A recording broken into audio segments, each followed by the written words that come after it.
حج جو ہے وہ اسلام کے ارکان میں سے سب سے عظیم رکن ہے، اور حج کے چند مخصوص مہینے ہیں جس میں شوال، ذوالقعدہ اور ذوالحجہ کے پہلے 10 دن یہ حج کے مہینے ہیں۔ اور حج مبرور کی بھی حدیث میں بہت زیادہ فضیلت آئی ہے کہ حج مبرور کا صلہ جو ہے وہ صرف جنت ہی ہے۔ اور حج مبرور وہ ہوتا ہے کہ جس میں کثرت سے نیکیاں کی جاتی ہیں اور گناہوں سے بچا جاتا ہے۔ اسی میں 9 ذی الحجہ جو ہے، جس کو یوم 8 ذی الحجہ، یوم عرفات، 9 ذی الحجہ کو یوم عرفات کہا جاتا ہے، جس دن نبی کریم صلی اللہ علیہ وسلم پہ دین مکمل ہوا تھا۔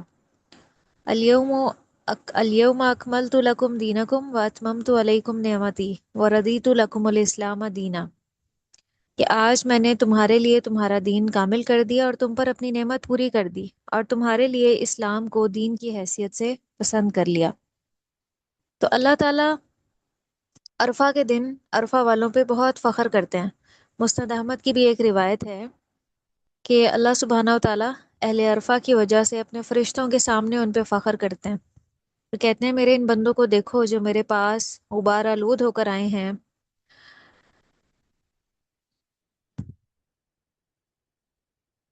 تو لہٰذا میں نے ان کے گناہ معاف کر دیے ہیں۔ تو جو عرفہ کا دن ہوتا ہے وہ آگ سے آزادی کا دن ہوتا ہے۔ اللہ سبحانہ و تعالیٰ اس دن اپنے بہت سے بندوں کو آگ سے رہائی دیتے ہیں، جہنم سے رہائی دیتے ہیں۔ پھر نبی کریم صلی اللہ علیہ وسلم نے فرمایا کہ اللہ تعالیٰ عرفہ کے دن سے زیادہ کسی دن اپنے بندوں کو دوزخ سے آزاد نہیں کرتا۔ اللہ تعالیٰ اس دن اپنے بندوں سے قریب ہوتے ہیں، فرشتوں کے سامنے اپنے بندوں پہ فخر کرتے ہوئے فرماتے ہیں کہ یہ سارے بندے جو ہیں کسی ارادے سے میرے پاس جمع ہوئے ہیں تاکہ گناہوں سے اور جہنم سے انہیں آزادی حاصل ہو جائے، تو لہٰذا ان کا یہ مقصد پورا ہو گیا۔ تو اس دن 9 ذی الحجہ کو حاجیوں کے علاوہ اگر ہے غیر حاجی بھی کثرت سے دعائیں مانگتے ہیں اور استغفار کرتے ہیں نا، تو اللہ تعالیٰ ان کی بھی دعائیں قبول کرتے ہیں۔ جس دن یوم عرفات ہوتا ہے، حاجی کھلے آسمان کے نیچے کھڑے اللہ سبحانہ و تعالیٰ سے دعائیں کرتے ہیں، تو ہمیں بھی اس دن خصوصی طور پہ اللہ سے دعائیں کرنی ہیں۔ پھر ابو قتادہ انصاری کہتے ہیں کہ نبی کریم صلی اللہ علیہ وسلم سے عرفہ کے دن کے روزے کے بارے میں پوچھا گیا۔ ویسے تو ان 9 دنوں میں روزہ رکھنے کی بہت زیادہ فضیلت ہے، لیکن خاص طور پہ جو 9 ذی الحجہ کا روزہ ہے، عید سے ایک دن پہلے کا، اس کی بہت زیادہ فضیلت ہے۔ اس کی فضیلت یہ ہے کہ آپ صلی اللہ علیہ وسلم نے فرمایا کہ گزرے ہوئے ایک سال اور آنے والے سال کے گناہوں کا کفارہ بن جاتا ہے 9 ذی الحجہ کا روزہ۔ کیا فضیلت ہے اس کی؟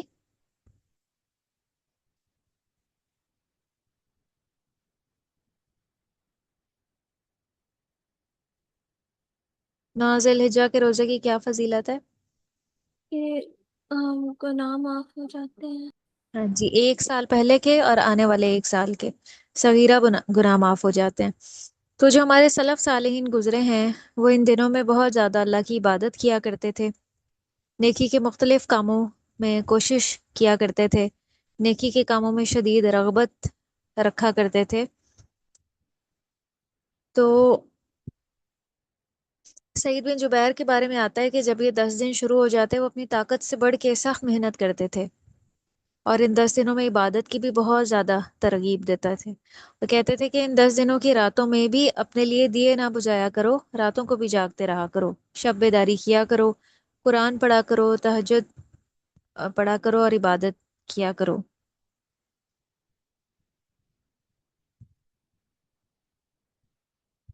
تو ان 10 دنوں میں ہم نے کیا کیا کرنا ہے وہ تو ابھی ہم بعد میں دیکھتے ہیں، لیکن نیکی کا جو بھی کام کرنا ہے نا، اس میں سب سے پہلے ہماری نیت اللہ کے لیے خالص ہونی چاہیے۔ ہم نے جو بھی کرنا ہے اللہ کے لیے کرنا ہے، کسی پہ کوئی احسان نہیں۔ اور جو شخص سچے دل سے یہ نیت کرے گا نا، تو اللہ تعالیٰ اس کی نیت کو سچا کر دیں گے۔ اب اخلاص کا مطلب کیا ہے؟ اخلاص کا مطلب ہوتا ہے کہ اپنے اعمال کے ذریعے اللہ کی رضا اور آخرت کے اجر کو حاصل کرنے کا ارادہ کرنا۔ یعنی ہم عمل کیوں کریں؟ تاکہ ہمیں اللہ کی رضا حاصل ہو اور آخرت میں اس عمل کا اجر ملے۔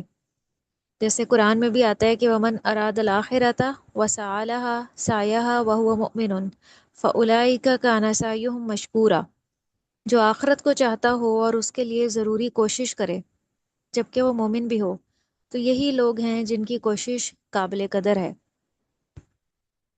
ان کی کوششوں کی قدر کی جائے گی۔ پھر قرآن میں اللہ تعالیٰ نے اپنے مخلص بندوں کی تعریف کی ہے اور فرمایا ہے کہ وما امروا الا لیعبدوا اللہ مخلصین لہ الدین حنفاء ویقیموا الصلاۃ ویؤتوا الزکاۃ وذلک دین القیمہ، کہ جو اللہ کے مخلص بندے ہوتے ہیں نا، وہ اللہ کی عبادت ایسے کرتے ہیں، دین کو اللہ کے لیے خالص کرتے ہوئے، یکسو ہو کر۔ اور ایک حدیث میں یہ بھی آتا ہے کہ اللہ تعالیٰ صرف وہ عمل قبول کرتے ہیں جو خالص اس کے لیے کیا جائے، بیچ میں اور کوئی تیسرا شامل نہ ہو، صرف اللہ کی رضا مقصود ہو کہ اللہ تعالیٰ مجھ سے راضی ہو جائیں، اور اللہ تعالیٰ ہم سے آسان عمل ہی چاہتے ہیں۔ سورہ ملک کی ایک آیت ہے الذی خلق الموت والحیات لیبلوکم ایکم احسن عملا، یہ آیت آپ نے پڑھی ہوئی ہے قرآن میں؟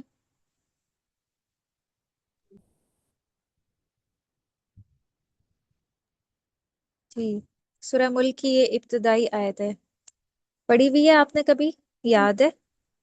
جی تو احسن عمل جو ہے نا، ہم یہ نہیں کہیں گے کہ وہ عمل ہوتا ہے جس میں کثرت پائی جائے، کثرت مراد نہیں ہے، بلکہ اللہ تعالیٰ کوالٹی کو دیکھتے ہیں، کوالٹی اچھی ہونی چاہیے، ظاہر میں بھی اور باطن میں بھی، ظاہر بھی اچھا ہو اور اس کا باطن بھی اچھا ہو، کام سنت کے مطابق ہو، نیت اللہ کی رضا ہو۔ جیسے نبی کریم صلی اللہ علیہ وسلم جب رات کو تہجد کی نماز پڑھتے تھے نا، تو اس میں آپ صرف 8 رکعتیں پڑھتے تھے، لیکن عائشہ فرماتی ہیں کہ اس میں آپ اتنا طویل قیام کیا کرتے تھے، یعنی بہت آپ کی وہ خوبصورت اور لمبی نماز ہوتی تھی، سکون سے آپ سجدہ کرتے تھے، سکون سے آپ رکوع کرتے تھے۔ تو ہمیں بھی اپنی نمازوں میں خوبصورتی لانی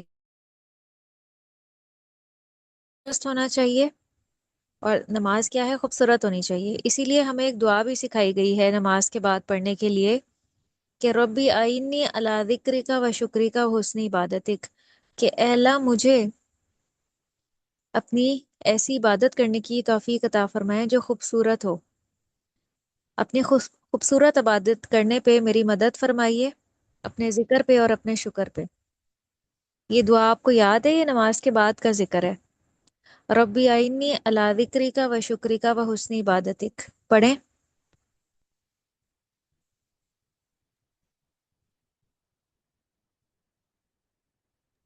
اگر آپ کو نہیں یاد تو میں آپ کو یہ دعا سینڈ کر دوں گی۔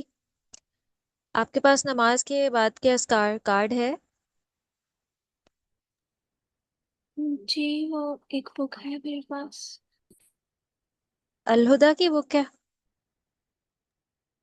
نہیں، اس کا نام نماز کی کتاب ہے، گرین کلر کی ہے۔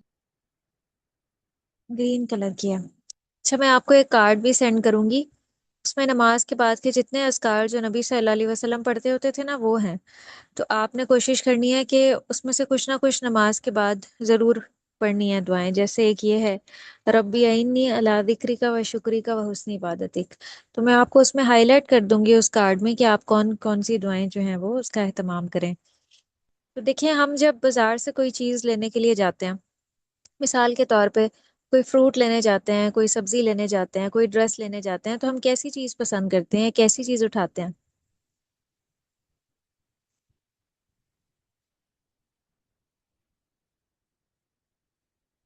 جی، کیسی چیز اٹھاتے ہیں؟ اچھی چیز۔ اچھی، خوبصورت، بہترین۔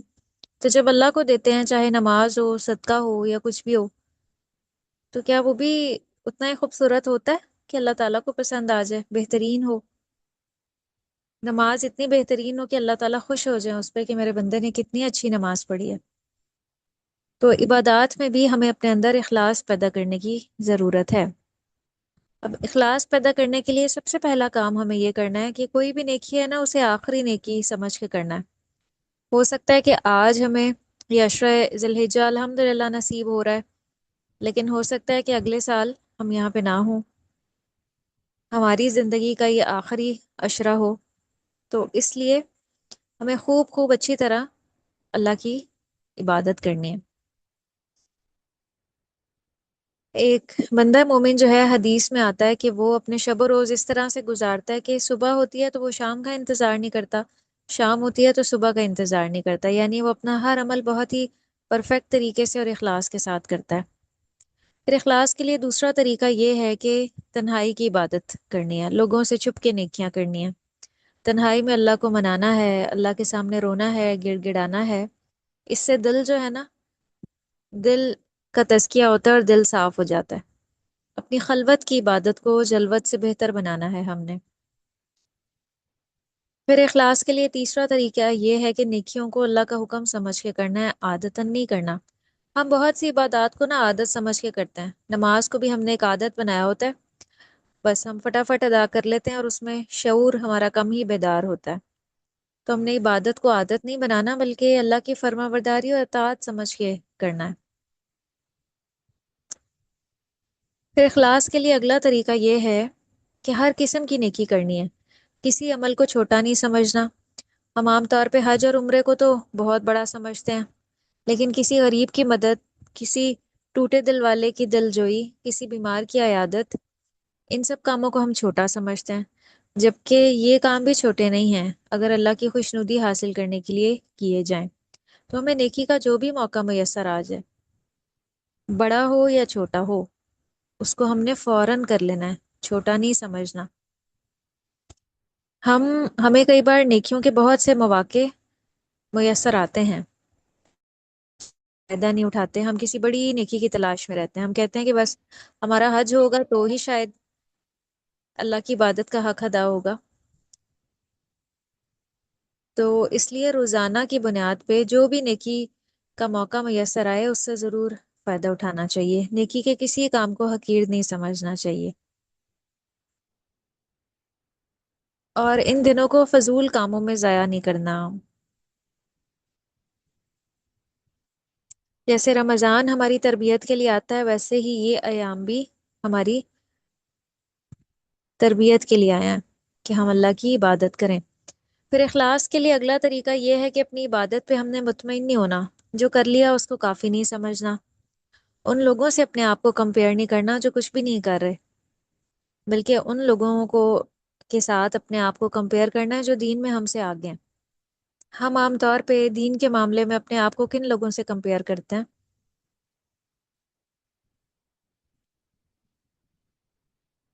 دین کے معاملے میں کن لوگوں سے کمپیئر کرتے ہیں؟ جو کچھ کر رہے ہوتے ہیں، جو ہم سے آگے ہوتے ہیں، یا جو ہم سے پیچھے ہوتے ہیں؟ um, جو ہم سے پیچھے ہوتے ہیں۔ ہاں، اور دنیا کے معاملے میں ہم ان لوگوں کو فالو کرتے ہیں جو ہم سے آگے ہوتے ہیں، جبکہ ہمیں اس کی اپوزٹ کرنے کا کہا گیا ہے۔ ہمیں یہ کہا گیا ہے کہ دین کے معاملے میں ہم اس کو دیکھیں جو ہم سے آگے ہے۔ پھر اگلا کام یہ کرنا ہے کہ سچی توبہ کرنی ہے اللہ کے سامنے۔ بہت سے گناہ جو ہے نا، آپ کو پتہ ہے، نیکیوں کے راستے میں رکاوٹ ہوتے ہیں، بہت سے گناہوں کی وجہ سے نیکی کے کاموں میں سستی آ جاتی ہے، نیکی کی توفیق ہم سے چھن جاتی ہے۔ تو ایسے لغو کاموں میں مشغول نہیں ہونا جو دل کی سختی کا باعث بنے، جس کی وجہ سے نیکی کی مجلسوں میں دل نہ لگے۔ تو اللہ سے کثرت سے معافی مانگنی ہے اپنے گزشتہ گناہوں پہ۔ قرآن میں آتا ہے وَتُوبُوا إِلَى اللَّهِ جَمِيعًا أَيُّهَا الْمُؤْمِنُونَ لَعَلَّكُمْ تُفْلِحُونَ۔ تم سب مل کے اللہ کے حضور سچی توبہ کرو اے ایمان والو، تاکہ تم فلاح پا سکو۔ تو کامیاب ہونے کے لیے توبہ استغفار ضروری ہے۔ وہ جو اللہ کی جنت ہے نا، جس کا عرض آسمان اور زمین کے برابر ہے، وہ تقوی والوں کے لیے تیار کی گئی ہے۔ تقوی والے وہ ہوتے ہیں جو اپنے گناہوں پہ بہت نادم ہوتے ہیں۔ ہر انسان خطا کار ہے، لیکن بہترین خطا کار وہ ہیں جو توبہ کرنے والے ہیں، جو اللہ کے حضور جو ہے وہ توبہ کرتے رہتے ہیں، استغفار کرتے رہتے ہیں۔ حافظ ابن رجب کہتے ہیں کہ جو شخص توبہ کیے بغیر صبح اور شام کرتا ہے وہ انتہائی خطرے میں ہے، کیونکہ ڈر ہے کہ اگر وہ توبہ کے بغیر اللہ سے ملاقات کرے گا، اس کو ظالموں کے گروہ میں کھڑا کیا جائے گا۔ قرآن کی ایک آیت ہے وَالَّذِينَ جَاهَدُوا فِينَا لَنَهْدِيَنَّهُمْ سُبُلَنَا۔ جو لوگ ہماری راہ میں جد و جہد کرتے ہیں، یعنی ہمارے راستے میں، اللہ فرما رہے ہیں، محنت کرتے ہیں، تو اللہ تعالیٰ ان کے لیے ہدایت کے اور نیکیوں کے راستے کھول دیتے ہیں۔ تو ایسے ہی لوگ جنت میں بھی سبقت کرنے والے ہوں گے، جیسے سورہ المؤمنون میں آتا ہے کہ ان الذین هم من خشیت ربهم مشفقون اولئک یسارعون فی الخیرات وهم لها سابقون، کہ جو لوگ بھی بھلائیاں حاصل کرنے میں جلدی کرتے ہیں یہی لوگ آگے نکلنے والے ہیں، جو اپنے رب کے خوف سے ڈرنے والے ہیں، جو اپنے رب کی آیات پر ایمان رکھتے ہیں۔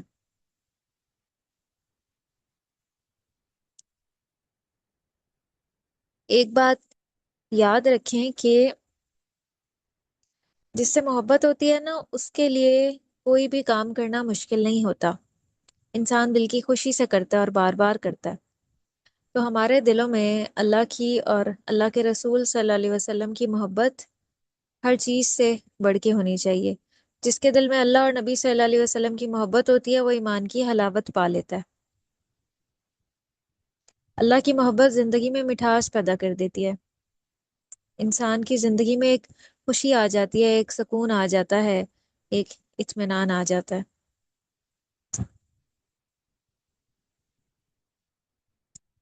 اچھا، اب کچھ عبادات کی طرف آ جاتے ہیں کہ ہمیں عشرہ ذی الحجہ میں کون کون سے نیک اعمال کرنے ہیں۔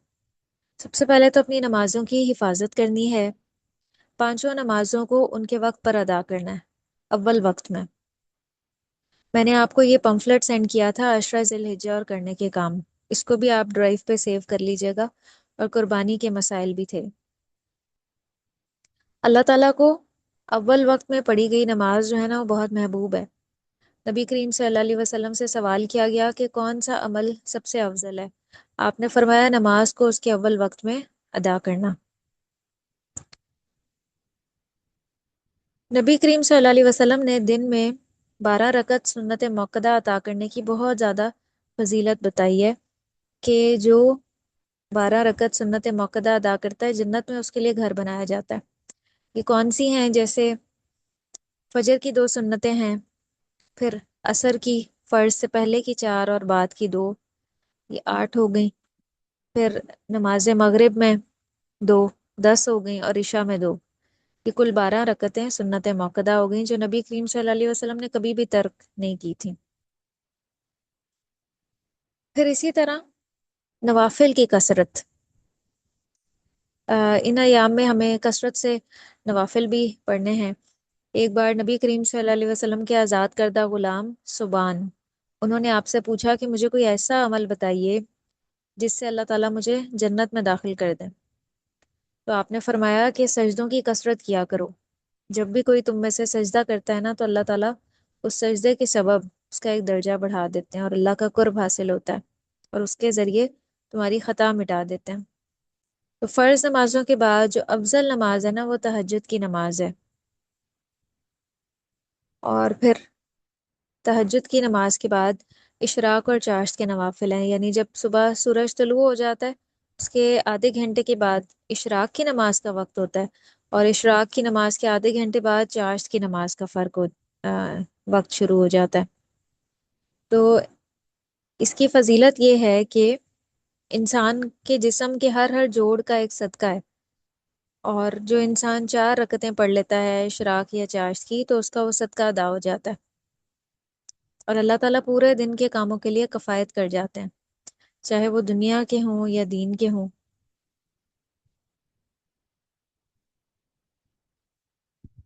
تو یہاں پہ نماز میں دیکھیں کچھ چیک لسٹ دی گئی ہے کہ ہر رکعت میں مختلف صورتیں پڑھنا، اور نفل نماز میں ہم اپنا مصحف کھول کے بھی پڑھ سکتے ہیں، جیسے آپ کو ماشاءاللہ 30واں پارہ حفظ ہے تو آپ نفل نماز میں مختلف صورتیں بدل بدل کے پڑھ سکتی ہیں۔